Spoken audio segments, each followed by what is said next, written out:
तो बच्चों आज इस वीडियो में हम विस्तास बुक का 4th चैप्टर स्टार्ट करने वाले हैं जिसका नाम है द एनिमी। और ये जो चैप्टर है ये लिखा है पर्ल एस बक ने, तो ये राइटर है इस चैप्टर की।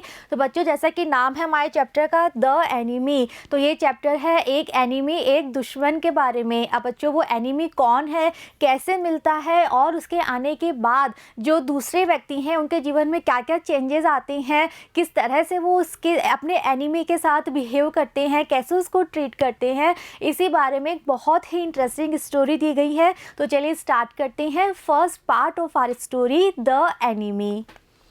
Dr. Sadao Hoki's house was built on a spot of the Japanese coast where as a little boy he has often played। तो बच्चों हमारी स्टोरी के फर्स्ट कैरेक्टर कौन है? डॉक्टर सदाओ हॉकी, और इन्हीं के चारों तरफ ये स्टोरी हमारी मूव करती है। तो जो डॉक्टर सदाओ हॉकी हैं, इनका जो घर था वो घर कहाँ पे बना हुआ था? वो जापान में था। तो ये एक जापानीज़ है, जापान के व्यक्ति थे, जापान के रहने वाले थे डॉक्टर सदाओ। और इनका जो घर था वो जो जापानी कोस्ट था, कोस्ट कहते हैं जो तट होता है, समुद्री तट। तो जो जापान का बिल्कुल जो सी कोस्ट था उसके पास में इनका घर था। और इनका घर जो था वो एक ऐसी जगह थी जहाँ जब ये एक छोटे बॉय थे, जब ये छोटे से एज के बच्चे थे तो ये वहाँ पे खेला करते थे। ऐसी जगह इनका घर था। तो इनका जो घर था वो एक ऐसे स्पॉट यानी एक ऐसी जगह पे था जो कि जापानीज तट पे बना हुआ था। और इसी घर में वो बचपन से रहते थे और बचपन में वो इस घर में बहुत खेला करते थे। The low square stone house was set upon rocks well above a narrow beach that was outlined with bent pines। अब उसके घर के बारे में और डिस्क्रिप्शन हमें यहाँ दिया जा रहा है। तो वो जो घर था वो कैसा था? वो एक लो और स्क्वायर शेप का बना हुआ स्टोन हाउस था, यानी कि बहुत ज़्यादा हाइट नहीं थी उस घर की, बहुत ज़्यादा फ्लोर्स नहीं थी उस घर में, और वो स्क्वायर शेप का था और स्टोन से बना हुआ वो घर था। और वो कहाँ बनाया गया था? वो रॉक्स के ऊपर बनाया गया था। अब बच्चों समुद्र के किनारे पे आपने देखा है वहाँ पे रॉक्स होती हैं बहुत सारी, तो ऐसी ही एक रॉक पे पत्थरों के ऊपर वो घर बनाया गया था। और वो पत्थर कहाँ थे? वहाँ पे एक छोटा सा नैरो सा बीच था। तो हमने पढ़ा था घर कहाँ था? इनका घर कोस्ट पे था, तट पे था। तो तट का मतलब वहाँ पे सी था, ओशियन था। तो उसका जो बीच था, बीच के पास में छोटे छोटे से बने हुए रॉक्स थे। तो उन्हीं रॉक्स के ऊपर इनका घर बनाया गया था। और वो जो बीच था उस बीच पे आउटलाइंड था, यानी कि उस बीच की जो एक तरह से लाइन बना दी गई थी, किसके द्वारा? पाइन ट्री के द्वारा। और कैसे पाइन ट्रीज? वो सभी ट्रीज बेंट थे। अब बेंट क्यों थे बच्चों? जब भी तेज हवा चलती है तो जो पाइन ट्रीज होते हैं, पाइन ट्रीज बच्चों आप यहाँ फोटो में देख सकते हैं, ये है पाइन ट्री। तो ये ज़्यादातर समुद्र के किनारे पर पाए जाते हैं। तो इसी तरह से वो जो बीच था, अब आप सपोज कीजिए ये बीच है, तो बीच के चारों तरफ ये जो लाइन है बीच की, इस पूरी लाइन पे एक तरह से आउटलाइन बना दी गई थी पाइन ट्री के द्वारा। तो लाइन से पाइन ट्री लगे हुए थे, और जब हवा चला करती है तेज हवा, तो जो पाइन ट्री है वो झुक जाते हैं, बेंट हो जाते हैं। तो इस तरह के बड़े बड़े पाइन ट्रीज वहाँ पर लगे हुए थे। और उसी बीच पे रॉक्स थी, उन रॉक्स के ऊपर डॉक्टर सदाओ का घर था। As a boy, Sadao had climbed the pines, supporting himself on his bare feet, as he had seen men do in the South Seas when they climbed 4 coconuts। अब जो doctor सदाओ हैं, जब ये छोटे बच्चे थे तब ये क्या किया करते थे? ये इन्हीं पाइन ट्रीज के ऊपर चढ़ जाते थे, चढ़ा करते थे। और कैसे? ये सपोर्ट लेते थे अपने बेयर फीट का। तो जब भी बच्चों पेड़ पे चढ़ते हैं, बड़े बड़े पेड़ों पे, तो हमेशा बेयर फीट चढ़ते हैं, पैरों में बिना फुटवेयर पहने नंगे पांव ही पेड़ों पे चढ़ जाते हैं। As he had seen men do in the South Seas। और ये जो पेड़ों पे चढ़ने की आर्ट थी, ये सदाओ ने कहाँ से सीखी थी? उन्होंने देखा था जब वो साउथ सीज में जाते थे, तो वहाँ उन्होंने देखा था कि बहुत सारे व्यक्ति जो है वो इसी तरह से नंगे पैर पेड़ों के ऊपर चढ़ जाया करते थे। और वो व्यक्ति क्यों चढ़ा करते थे? कोकोनट के लिए। तो हमने भी बच्चों, आपने भी देखा होगा अपने साउथ इंडिया में भी जो कोकोनट कोकोनट ट्रीज़ होते हैं बड़े बड़े, तो उसको तोड़ने के लिए पेड़ों पे चढ़ जाते हैं नंगे पैर। बहुत बड़े पेड़ होते हैं फिर भी उन पर चढ़ जाते हैं और फिर कोकोनट तोड़ते हैं। तो सदाओ जब छोटे बच्चे थे तो उन्होंने भी साउथ सीज़ में इसी तरह व्यक्तियों को कोकोनट ट्री पे चढ़ के कोकोनट तोड़ते हुए देखा था। तो उन्होंने भी ये आर्ट सीख ली थी और वो भी पाइन ट्रीज़ पे चढ़ जाया करते थे नंगे पैर बिना कोई फुटवेयर पहने हुए। His father had taken him often to the islands of those seas, and never had he failed to say to the little brave boy at his side. अब जो सदाओ थे, अब वो यहाँ जाया कैसे करते थे, तो उनके जो फादर थे, सदाओ के फादर, वे सदाओ को लेके जाया करते थे। वहाँ जो छोटे छोटे आइलैंड्स बने हुए थे साउथ सीज़ में, उन आइलैंड्स पे वो सदाओ को लेके जाया करते थे और वो कभी भी ना फेल नहीं होते थे। इसका मतलब वो हमेशा क्या किया करते थे, अपने छोटे ब्रेव बॉय से कहा करते थे। यानी कि इनके फादर जब ये छोटे थे, डॉक्टर सदाओ छोटे बच्चे थे, तो इनके फादर इनको साउथ सीज़ में बने हुए जो आइलैंड्स थे छोटे छोटे, वहाँ ले जाया करते थे। और जब भी वो ले जाते थे सदाओ को, तो हमेशा वो सदाओ से कहा करते थे, क्या कहते थे, those island yonder they are the stepping stones to the future for Japan. तो जो आइलैंड्स थे वहाँ वो सदाओ को ले जाते थे और हर बार वो एक ही बात कहते थे, वो कहते थे कि वो यॉन्डर कहते हैं किसी की तरफ फिंगर करके पॉइंट करके इशारा करते हुए कहना। तो वो कहते थे सदाओ से कि सदाओ वहाँ जो दूर दूर तक आइलैंड तुम देख रहे हो, यही आइलैंड क्या बनेंगे, जापान के फ्यूचर का स्टेपिंग स्टोन्स बनेंगे। स्टेपिंग स्टोन कहते हैं स्टार्टिंग पॉइंट। तो वो सदाओ से कहते थे कि सदाओ ये आइलैंड जो तुम देख रहे हो दूर दूर तक, ये इतने इम्पॉर्टेंट हैं कि यही जापान के फ्यूचर का स्टेपिंग स्टोन्स है, जापान के फ्यूचर का स्टार्टिंग पॉइंट है ये islands. Where shall we step from them? Sadao had asked seriously. अब जब सदाओ के फादर सदाओ को ये कहा करते थे कि ये स्टार्टिंग पॉइंट है, स्टेपिंग स्टोन्स है जापान के फ्यूचर का, तो सदाओ छोटे बच्चे थे, वे बात समझ नहीं पाते थे, तो बहुत सीरियस हो जाते थे अपने फादर की बात सुन के और बहुत सीरियसली वो पूछा करते थे कि अगर ये जो आइलैंड है स्टेपिंग स्टोन है, तो इन आइलैंड पे जाके हम कहाँ स्टेप करेंगे, इन आइलैंड पे जाने के बाद हम आगे कहाँ जाएंगे। Who knows? His father had answered. तो उनके फादर कहा करते थे, किसे पता, कौन जानता है कि हमारा फ्यूचर कहाँ है, हम जापान जो कंट्री है हमारा वो आगे और कहाँ जाएगा। Who can limit our future? तो उनके फादर बोला करते थे, हमारे फ्यूचर को कोई लिमिट नहीं कर सकता, हमारा फ्यूचर किसी एक जगह पे या किसी एक साइड में लिमिटेड नहीं है।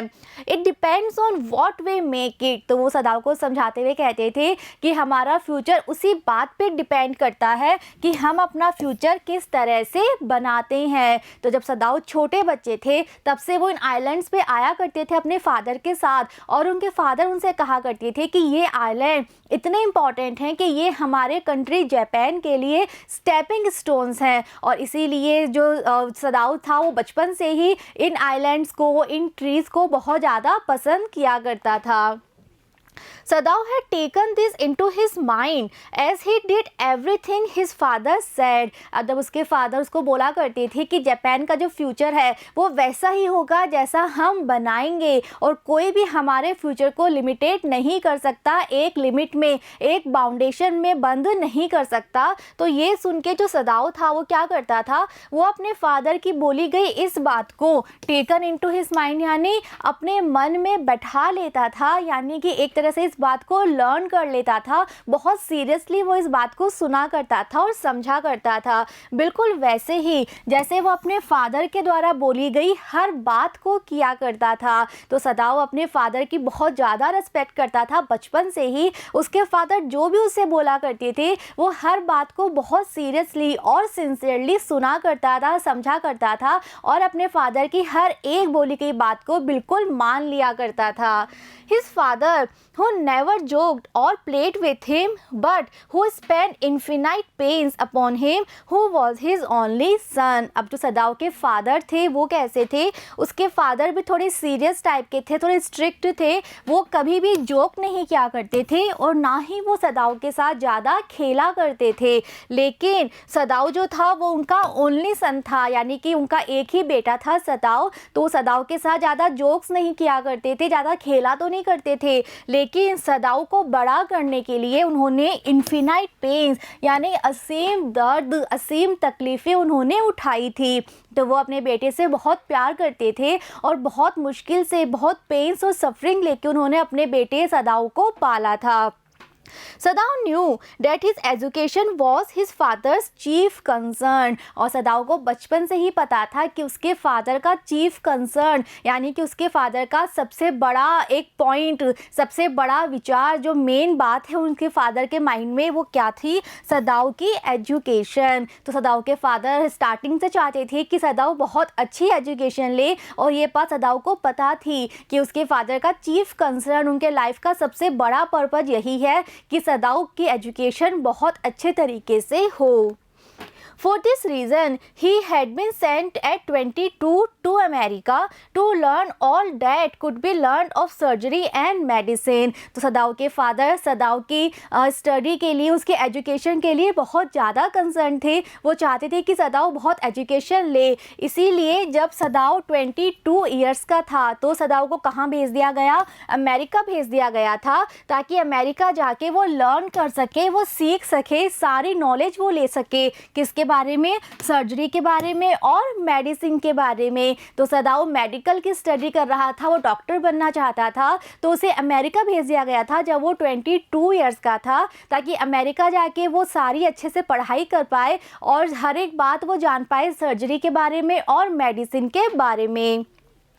He had come back at 30 and before his father died, he had seen Sadao become famous not only as a surgeon but as a scientist. तो जब सदाओ 22 ईयर्स का था तब वो अमेरिका चला गया था मेडिकल की पढ़ाई करने के लिए, और जब वो 30 का हो गया था, 30 ईयर्स का हो गया था, तब उसकी सारी एजुकेशन कंप्लीट हो गई थी। तो 30 ईयर्स का होने पर वो फिर से जापान लौट आया था, और उसके जो फादर थे उनकी डेथ होने से पहले ही, यानी कि अब सदाओ के फादर नहीं थे, उनकी डेथ हो चुकी थी, लेकिन डेथ से पहले ही सदाओ के फादर ने क्या देख लिया था? उन्होंने अपने बेटे सदाओ को फेमस होते हुए देख लिया था। यानी वो इतना ज़्यादा चाहते थे कि उनका बेटा बहुत अच्छे से पढ़ाई करे। तो सदाओ अमेरिका जाके मेडिकल की पढ़ाई करके भी आया, और अपने फादर के सामने ही, जब तक वो जिंदा थे तब तक ही सदाओ बहुत ज़्यादा फेमस हो गया था, जापान में बहुत ज़्यादा उसका नाम हो गया था, ना सिर्फ एक सर्जन के रूप में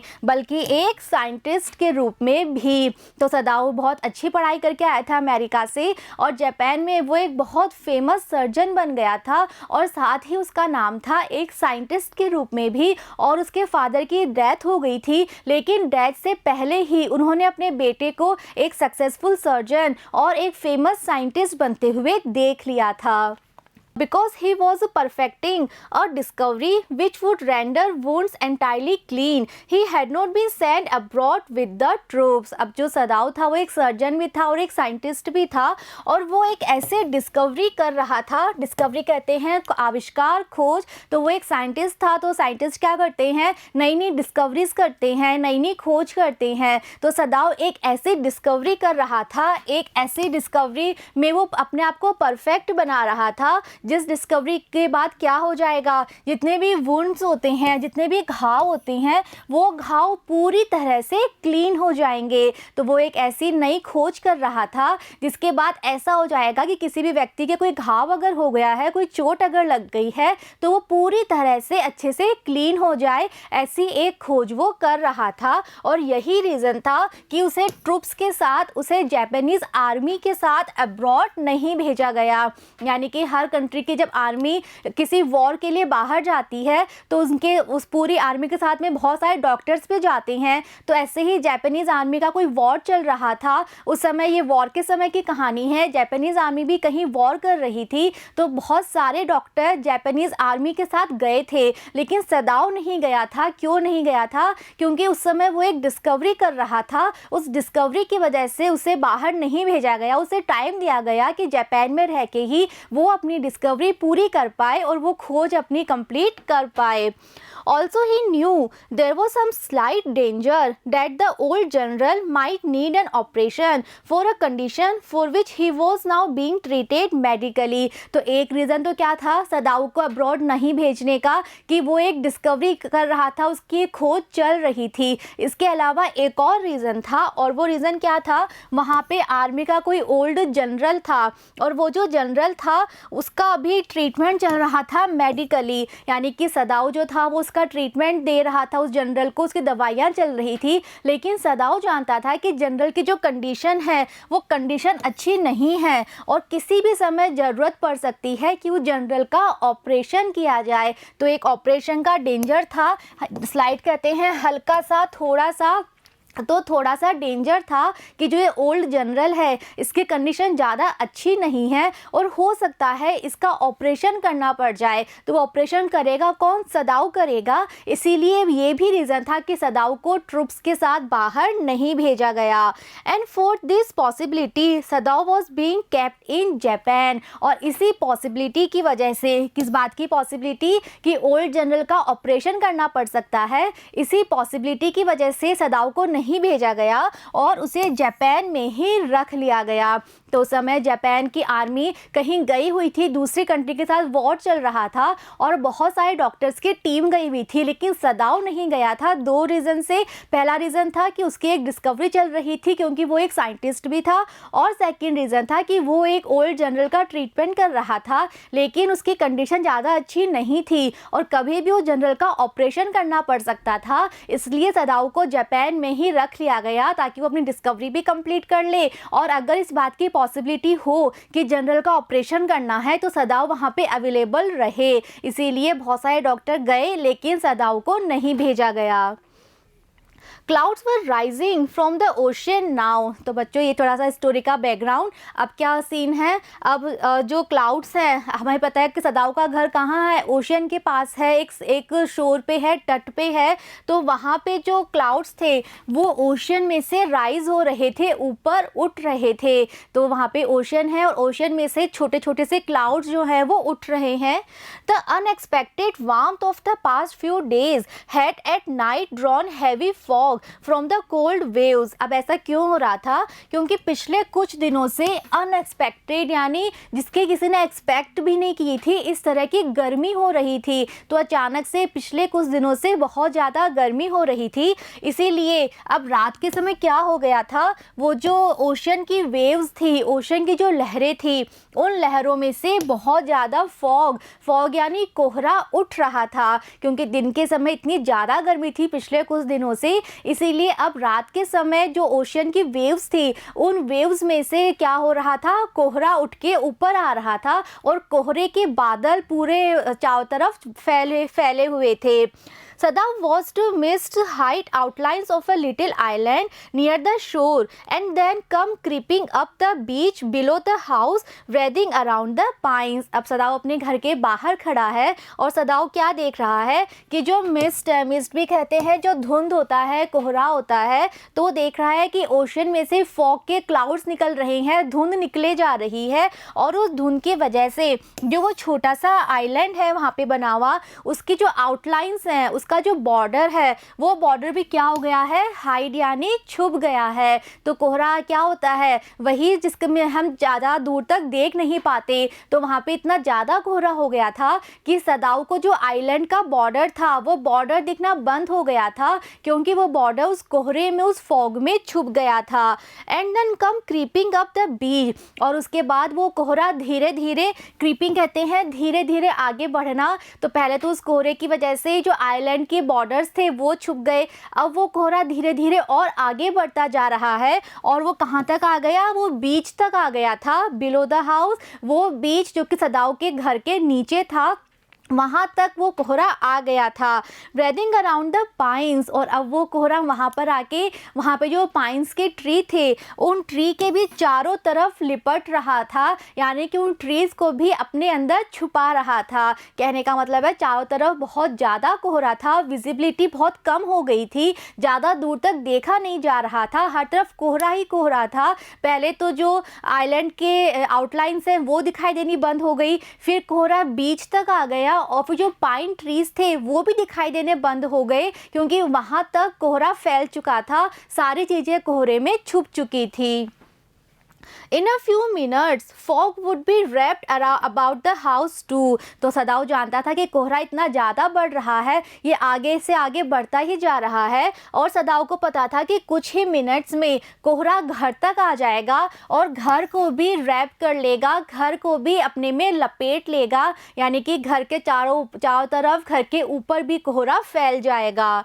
Then he would go into the room where Hannah, his wife, would be waiting for him with the 2 children। तभी तो सदाऊ अपने घर के बाहर खड़ा है, बाहर खड़े हुए वो देख रहा है कि रात के समय कितना ज़्यादा कोहरा हो रहा है और कोहरा बढ़ता ही जा रहा है। अब वो सोच रहा है कि इसी तरह कोहरा अगर बढ़ता रहा तो कुछ ही मिनट में हमारा घर भी इस कोहरे में ढक जाएगा। तो अब वो सोच रहा है कि इतनी ज़्यादा ठंड है, इतना ज़्यादा कोहरा हो गया है बाहर, तो अब मैं अंदर जाता हूँ, रूम में जाता हूँ। उस रूम में यहाँ पर सदाऊ की वाइफ, और उसकी वाइफ का क्या नाम है, हना, वो उसका वेट कर रही है अपने 2 बच्चों के साथ। तो उस घर में डॉक्टर सदाऊ रहते थे, उनकी वाइफ हना रहती थी और उनके 2 बच्चे उनके साथ रहा करते थे। But at this moment the door opened and she looked out। तो सदाऊ सोच ही रहा था कि मैं अंदर जाता हूँ, मेरी वाइफ मेरा वेट कर रही होगी, लेकिन तभी उसी समय क्या होता है, घर का दरवाज़ा खुलता है और शी किसके लिए आया है, सदाऊ की वाइफ हना के लिए। तो गेट खुलता है घर का और जो सदाऊ की वाइफ थी हना, वो बाहर देखती है। At dark blue woollen haori over her kimono. अब जो उसकी वाइफ है हना, उसने कैसे कपड़े पहन रखे थे, उसने पहले तो एक किमोनो पहना हुआ था। किमोनो बच्चों आप यहाँ देख सकते हैं, ये एक जापानीज ट्रेडिशनल ड्रेस होती है, जापानीज फीमेल्स यही ड्रेस पहना करती हैं, इसे किमोनो कहती हैं। तो उसने भी एक किमोनो पहनी हुई थी, लेकिन ठंड इतनी ज़्यादा थी, इतना ज़्यादा फॉग था, ठंड थी, तो ठंड की वजह से अपने किमोनो के ऊपर उसने क्या पहना था, डार्क ब्लू कलर का वुलन का बना हुआ हावरी। अब बच्चे आप यहाँ देख सकते हैं, इसे कहते हैं हावरी। तो पहले उसने ये ड्रेस पहनी हुई थी किमोनो, और ठंड इतनी ज़्यादा थी कि उसने इस किमोनो के ऊपर वुलन का बना हुआ इस तरह का एक ड्रेस, जिसे कहते हैं हावरी, वो उसने पहन रखा था। इस तरह के कपड़े पहन के हना जो थी वो बाहर आती है। She came to him affectionately and put her arm through his as he stood। तो हना जो है वो अपने हस्बैंड के पास जाती है, कैसे, affectionately यानी बहुत स्नेह के साथ, और अपना आर्म, अपना हाथ वो रख देती है अपने हस्बैंड के हाथ पे, सदाऊ के हाथ पे, जो कि वहाँ पर खड़ा हुआ है। तो वो घर से बाहर निकलती है, गेट खोल के सदाऊ के पास तक आती है और अपना हाथ सदाऊ के हाथ पे रख देती है। स्माइल, उसके बाद वो अपने हस्बैंड को देख के स्माइल करती है एंड said nothing, और कुछ कहती नहीं है। He had met Hannah in America, but he had waited to fall in love with her until he was sure she was Japanese। अब राइटर बता रही हैं कि इन दोनों की शादी कैसे हुई थी। तो ही यानी जो सदाऊ है वो हना से कहाँ मिला था, अमेरिका में मिला था। हमने पढ़ा था स्टोरी में कि ये जब 22 ईयर्स का था तो इसको अमेरिका भेजा गया था मेडिकल की पढ़ाई करने के लिए, और वहीं पर इसकी मुलाकात हुई थी हना से। तो ये अमेरिका में मिला था हना से। But he had waited to fall in love with her until he was sure she was Japanese. तो ये मिला तो अमेरिका में था, लेकिन जब तक ये इस बात पे श्योर नहीं हो गया, इसे इस बात का विश्वास नहीं हो गया कि हना एक जापानीज है, तब तक उसने हना से लव करना स्टार्ट नहीं किया। तो ये बात यहाँ पे ये शो कर रही है कि जो सदाऊ है वो अपने कंट्री से कितना ज़्यादा प्यार करता था कि जब वो अमेरिका गया था वहाँ उसकी मुलाकात हना से होती है, उसे हना अच्छी लगती है, लेकिन जब तक वो इस बात से श्योर नहीं हो जाता कि हना एक जापानीज है, वो हना को लव करना स्टार्ट नहीं करता। करता।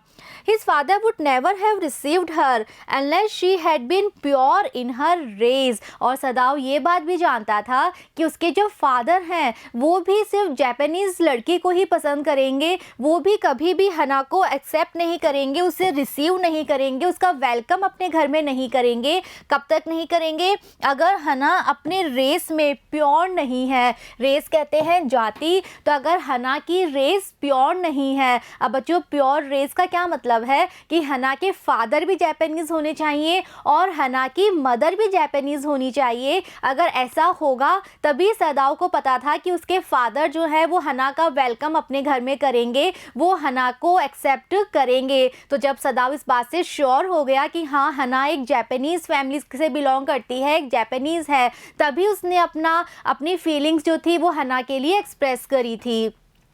He wondered often whom he would have married if he had not met हना। और जो सदाओ था वो अक्सर इस बात पे आश्चर्य किया करता था कि अगर उसे हना नहीं मिलती, अगर वो अमेरिका नहीं जाता, उसकी मुलाकात हना से नहीं होती, तो वो किसके साथ शादी करता। इस बात से वो बहुत ज़्यादा आश्चर्य किया करता था। And by what luck he had found her in the most casual way, by chance literally। और उसकी जो मुलाकात हना से हुई थी अमेरिका में, वो मुलाकात कैसी हुई थी? बहुत ही कैजुअल तरीके से, यानी कि बिल्कुल अचानक ही मिल गए थे और बिल्कुल लिटरली बाय चांस इनकी मुलाकात हुई थी। तो कोई फॉर्मल मीटिंग नहीं थी इनकी, बहुत ही कैजुअली ऐसे ही ये मिल गए थे और बिल्कुल बाय चांस इनकी मुलाकात हो गई थी at an American professor's house. और इनकी मुलाकात कहाँ हुई थी? एक अमेरिकन प्रोफेसर थे उनके घर पे। The professor and his wife had been kind people, anxious to do something for their few foreign students। अब इनकी मुलाकात कैसे हुई थी तब राइटर वो बता रही हैं, वो कह रही हैं कि वो जो अमेरिकन प्रोफेसर थे और जो उनकी वाइफ थी वो दोनों ही बहुत काइंड थे और वो हमेशा एंशियस रहते थे, हमेशा उनको चिंता बनी रहती थी कि जो उनके फॉरेन स्टूडेंट्स हैं, यानी कि वो स्टूडेंट जो कि अमेरिका से नहीं हैं, जो बाकी दूसरी कंट्रीज से यहाँ पे पढ़ने के लिए आए हैं, तो वो उनके लिए क्या करें, वो उनके लिए कुछ करना चाहते थे। और हमेशा उन्हें चिंता रहती थी कि ये अपने अपने घरों से इतनी दूर अपना देश छोड़ के यहाँ पर आए हैं, यहाँ पे पढ़ाई कर रहे हैं, तो हम इनके लिए क्या कर सकते हैं। तो बहुत ज़्यादा काइंड थे और फॉरेन स्टूडेंट्स के लिए वो कुछ ना कुछ करते रहते थे। एंड द स्टूडेंट्स दो board had accepted this kindness. और जो वो फॉरेन स्टूडेंट्स थे वो बहुत ज़्यादा वैसे तो बोर हो जाते थे, लेकिन फिर भी वो इन प्रोफेसर की काइंडनेस को एक्सेप्ट कर लिया करते थे। तो ये जो प्रोफेसर थे और जो ये इनकी वाइफ थी, ये इन फॉरेन स्टूडेंट्स को अपने घर बुलाया करते थे, क्योंकि इनको लगता था कि वो यहाँ अकेला फील कर रहे होंगे, अपनी फैमिली अपने कंट्री से ये लोग यहाँ पे इतना दूर रहते हैं, तो वो इन फॉरेन स्टूडेंट्स को अपने घर इनवाइट किया करते थे। Sadao had often told Hannah how nearly he had not gone to Professor Harley's house that night। अब उन प्रोफेसर का नाम क्या था? Professor Harley. तो सदाओ जो था वो कई बार हना को बताया करता था कि उस रात जब ये दोनों मिले थे प्रोफेसर हार्ली के घर, तो सदाओ कहता था कि मेरा तो प्लान था ही नहीं उस दिन जाने का और मैं तो लगभग कैंसिल ही कर चुका था। नियरली यानी लगभग मैं कैंसिल कर चुका था कि मैं नहीं जाऊँगा।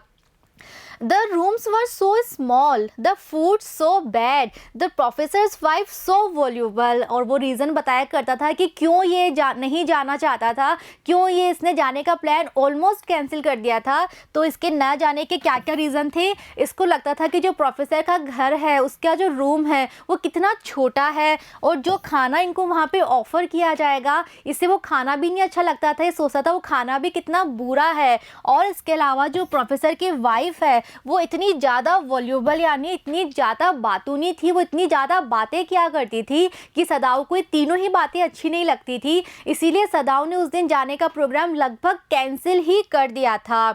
But he had gone and there he had found Hana. लेकिन बाद में फाइनली वो प्रोग्राम बना लेता है, वो प्रोफेसर हार्ली के घर चला जाता है और बाय चांस वहाँ पे उसकी मुलाकात हो जाती है हना से। A new student and had felt he would love her if it were at all possible. और हना कौन थी? एक नई स्टूडेंट थी और उसको देखते ही सदाओ को क्या रियलाइज़ होता है, वो सोचता है, उसको हना इतनी ज़्यादा पसंद आती है कि वो सोचता है कि अगर अगर इस बात की जरा भी पॉसिबिलिटी हुई, अगर ऐसा पॉसिबल हो पाया तो डेफिनेटली वो हना से ही लव करेगा। Now he felt her hand on his arm and was aware of the pleasure it gave him। अब फिर से स्टोरी प्रेजेंट में आ जाती है। तो अब जो हना है वो सदाओ के पास खड़ी है, उसने अपना हाथ सदाओ के हाथ पे रख दिया था। तो जो सदाओ है अब वो फेल्ट करता है, फील करता है हना के हाथ को अपने हाथ के ऊपर, और वो उस खुशी को फील करता है जो खुशी उससे इस समय हो रही थी। Even though they had been married years enough to have the 2 children, और इनकी जो शादी है उनकी शादी को बहुत टाइम हो चुका है, इनके 2 बच्चे हो चुके हैं, लेकिन अभी भी उसको हना के टच से वो ही प्लेजर मिल रहा था जो कि इससे पहले मिला करता था। For they had not married heedlessly in America, और इनकी मुलाकात अमेरिका में हुई थी, लेकिन इन्होंने अमेरिका में शादी नहीं की थी। कैसे? heedlessly कहते हैं जल्दबाजी में, बिना सोचे। तो इनकी मुलाकात अमेरिका में हो गई थी, लेकिन इन्होंने बिना सोचे समझे जल्दबाजी में अमेरिका में शादी नहीं की थी। They had finished their work at school and had come home to Japan। तो इनकी मुलाकात वहाँ हुई थी, लेकिन उन्होंने शादी नहीं की और इन्होंने अपना अपना काम कंप्लीट किया। सदाओ क्यों गया था? मेडिकल की पढ़ाई करने के लिए गया था। तो उसने अपनी पढ़ाई कंप्लीट करी और फिर ये अपने अपने घर जापान लौट के आ गए थे। And when his father had seen her the marriage had been arranged in the old Japanese way. और जब सदाओ के फादर हना से मिलते हैं और हना को पसंद कर लेते हैं, तो फिर इनकी शादी अरेंज हो जाती है। कैसे? बिल्कुल जापानीज तरीके से, जो जापानीज कल्चर था, ट्रेडिशन था, उसी के अकॉर्डिंग इन दोनों की शादी होती है। ऑल्दो सदाओ एंड हना had talked everything over before hand, और इन दोनों ने हर एक टॉपिक पे बात पहले से ही कर रखी थी। बिफोर हैंड कहते हैं पहले से ही। तो इनकी बात तो सारी पहले ही से ही हो रखी थी, लेकिन इन्होंने शादी तभी करी जब सदाओ के फादर ने हना को पसंद कर लिया था। दे वर परफेक्टली हैप्पी, और अब ये दोनों बिल्कुल हैप्पी कपल थे। इनके 2 बच्चे भी थे और ये दोनों एक दूसरे के साथ बहुत हैप्पी थे। She laid her cheek against his arm. तो अब जो हना वहाँ खड़ी थी सदाओ के पास, अब उसने अपने चीक्स, अपना फेस, अपने गाल भी रख दिए थे। कहाँ पर? सदाओ के हाथ के ऊपर। तो बहुत ही अफेक्शनेटली ये खड़ी है सदाओ के पास में। तो बच्चों, आगे अब स्टोरी में क्या होता है, कौन है ये एनिमी जिसकी अब एंट्री होने वाली है, हम जानेंगे नेक्स्ट वीडियो में। See you in the next video. Thank you.